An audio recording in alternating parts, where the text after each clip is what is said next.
welcome to the very first episode of the Knitting Teaspoon, a podcast which is supposed to be mostly about knitting, occasionally crocheting, sewing, basically the handmaking of garments. I am Liesbeth. I am a Dutch person living in Eindhoven, which is in the south of the Netherlands. What can I say? I'm 26 years old. I am still a student. I study physics, in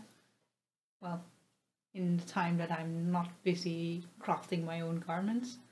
And I thought I would like to start a podcast to become more involved in the online community, which exists around, for me, mostly around knitting, but I'm sure it also exists around the other crafts that I talk about. So, what do we start with? Let's start with what am I wearing? I am wearing my handknit sweater, which is called Hey Hey My by a designer of whom I really don't know the name. Is Reiko? Something Japanese. I'm sorry. I hope I can get my video editing to work properly and then put the name like somewhere here, I guess. This is new to me, so I really don't know where I'm really pointing at or what you guys are going to see, but we'll find out. So, apart from that, I would like to talk about what I've been up to recently, crafting-wise, and one project that I'm working on and that has been taking up the most of my time last week is my blanket. It doesn't really have a name because it doesn't really fit into any pattern. Oh, dropping stitches. Well, that's good again. And basically it looks like this.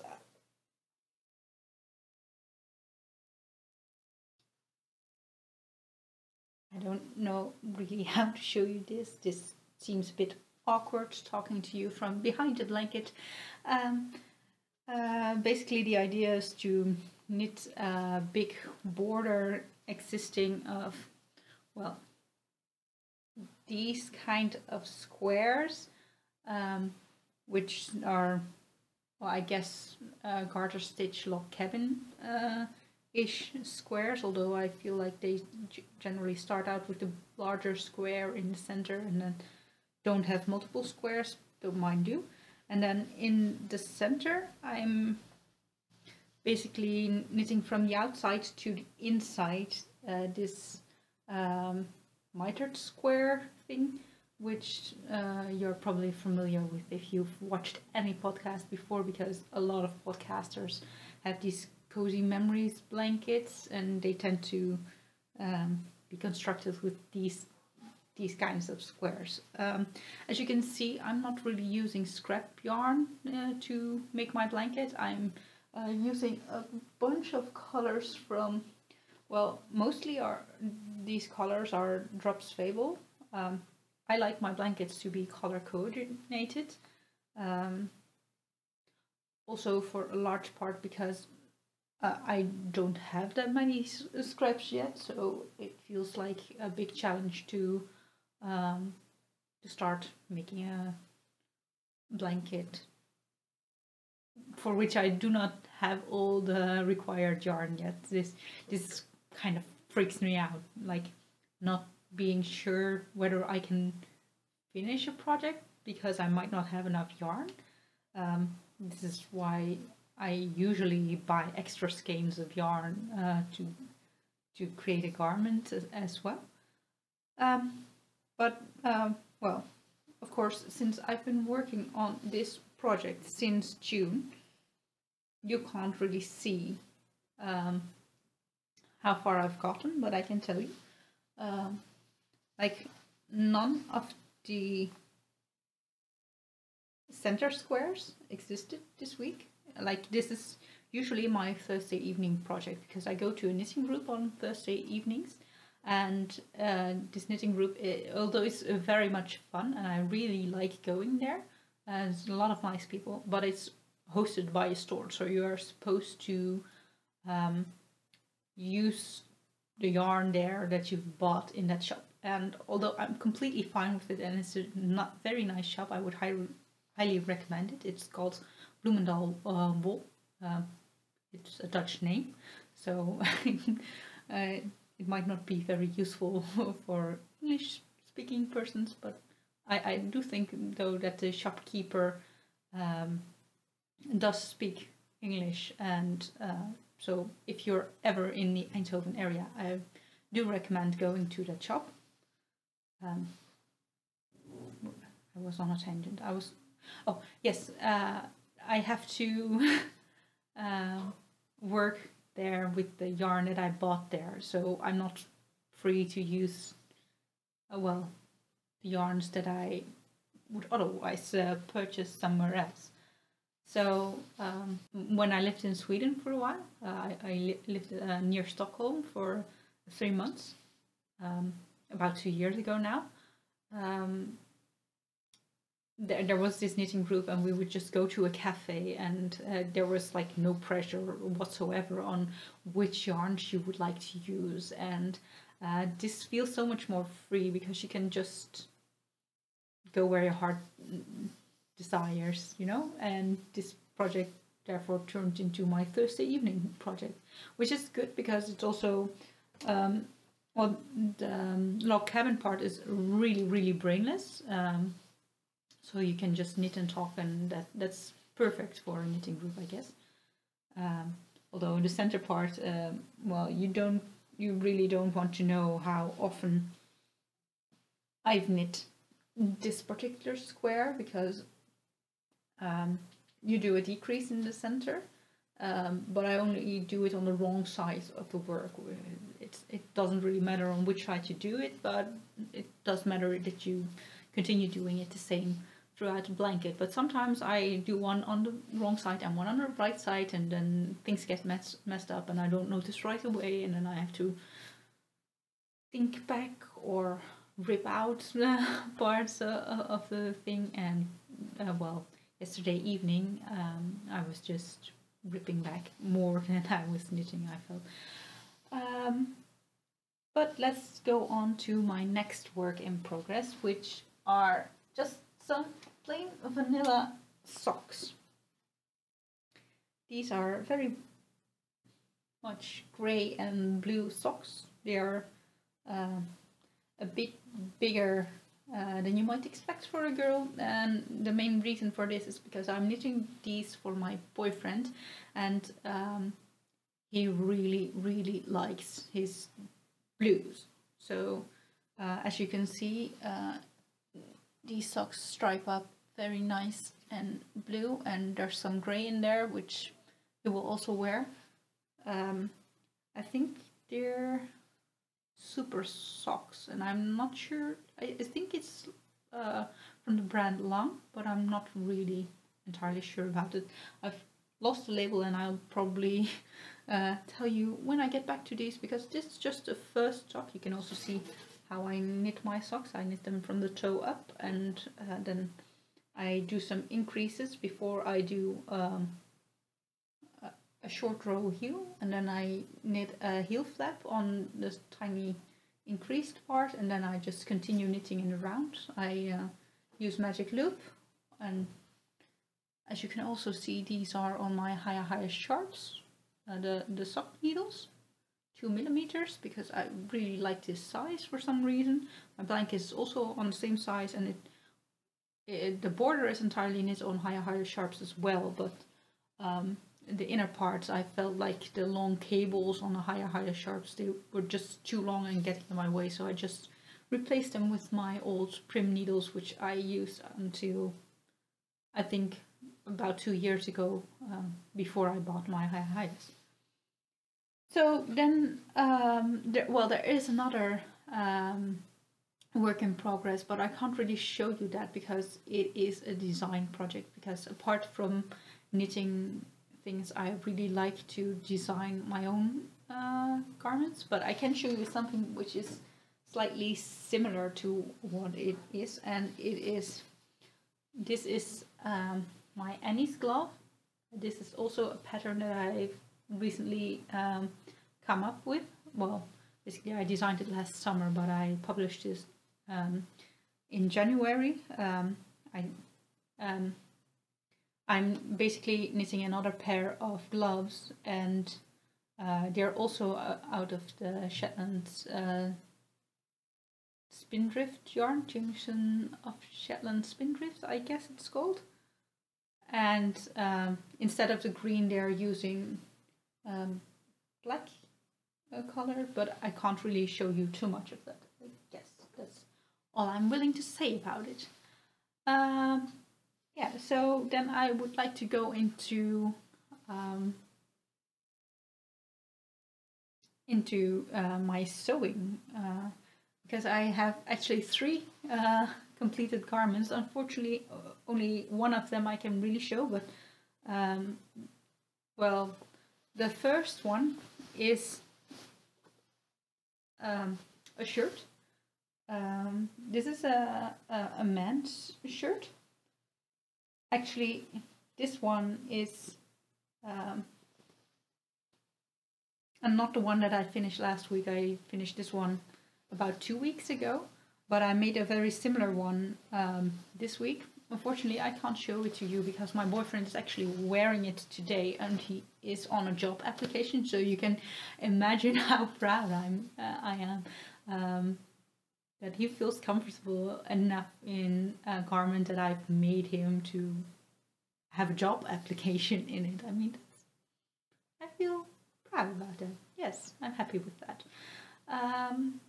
I must say I've done some sewing when I was younger, but I've only actually taken up sewing since, I guess, the end of October-ish.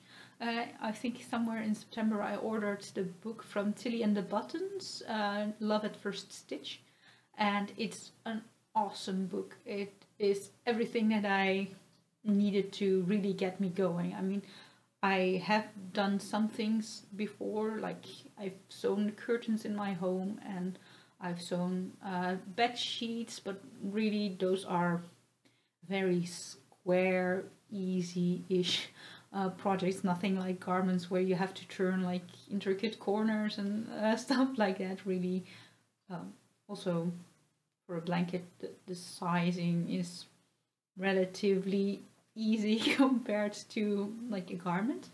So I'm really happy with the book, and it really taught me a lot. And actually I've made, maybe you are familiar with this pattern, but I've made rosa shirts before. This is a pattern. They have a shirt and a shirt dress, and well, since a man's shirt is really not that different from this pattern, I just laid my patterning paper over one of my boyfriend's favorite shirts, and then I drew well, the pattern pieces, and then I cut them and sewn them. And basically I used the rosa shirt pattern. Tilly comes with these wonderful instructions for how you have to sew your garments, like which part you do first, and then it all works out in the end. And it's really amazing. So I really use that for the color, although I did a completely different color. I mean, it doesn't really matter. The instructions still are very similar, I guess. The only thing that was a bit tricky is like men's sleeves, and I forgot to put a button on this part of the sleeve. Apparently men do like to have a second button somewhere over here.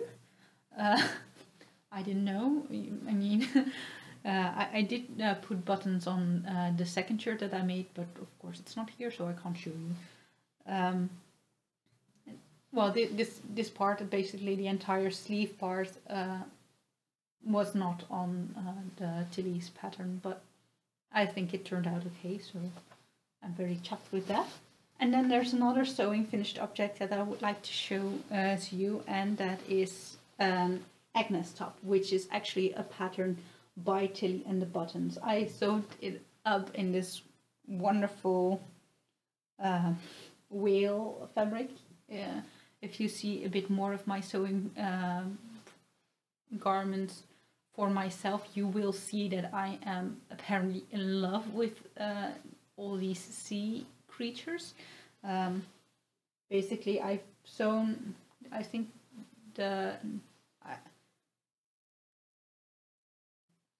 from the patterns that I've sewn so far, I've made a rosa shirt for myself with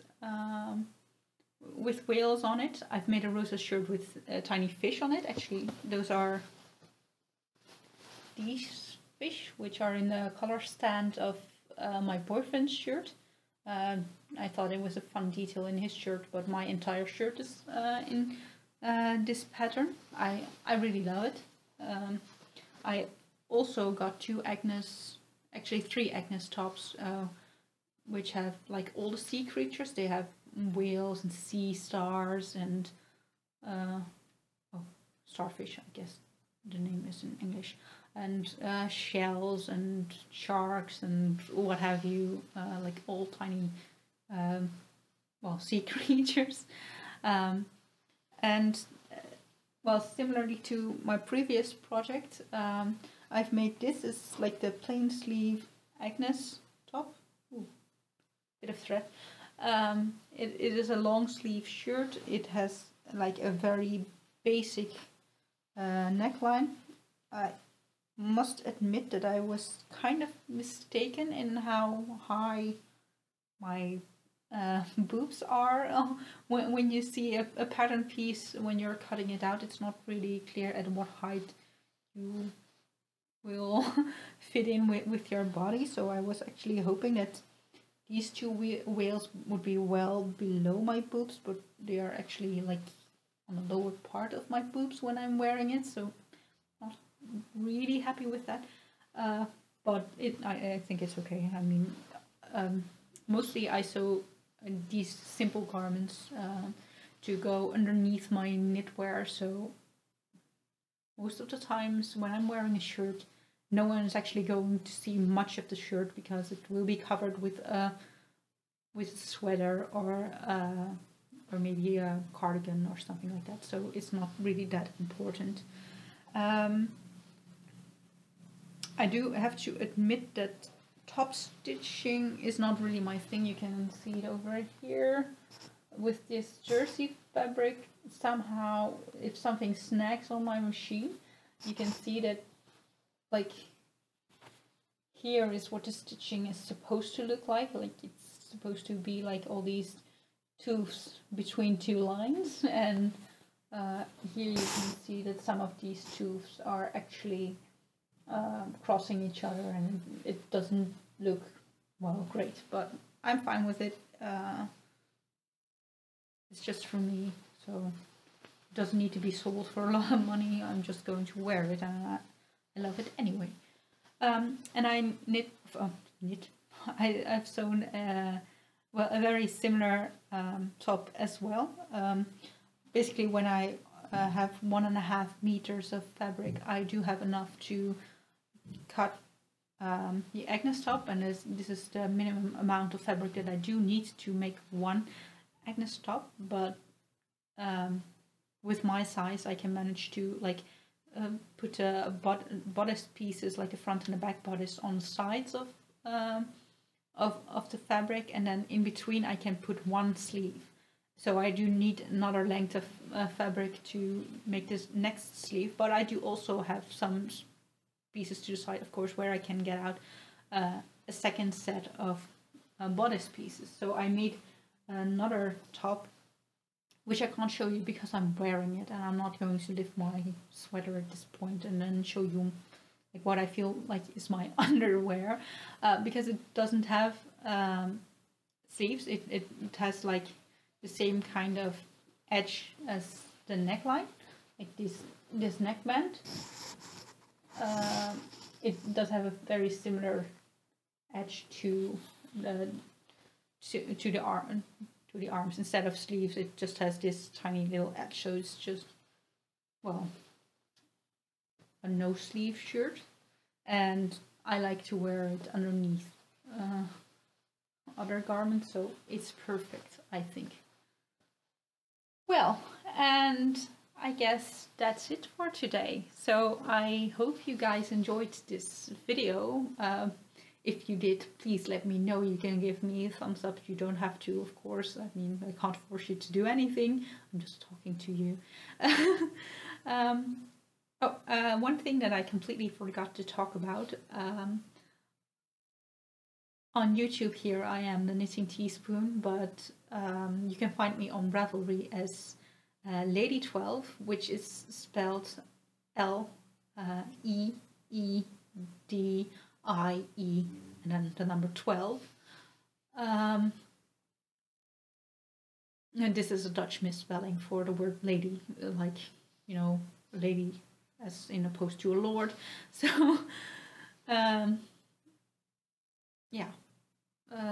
I do think that I will make an Instagram account, but I really don't use Instagram yet, so it might take a while for that to appear. So that's basically where you can find me.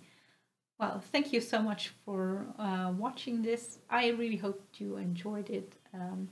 I must admit it really feels weird to do this entire podcasting thing, but I think I will get to like it, and I hope that I can get in touch with the online community a bit more this way.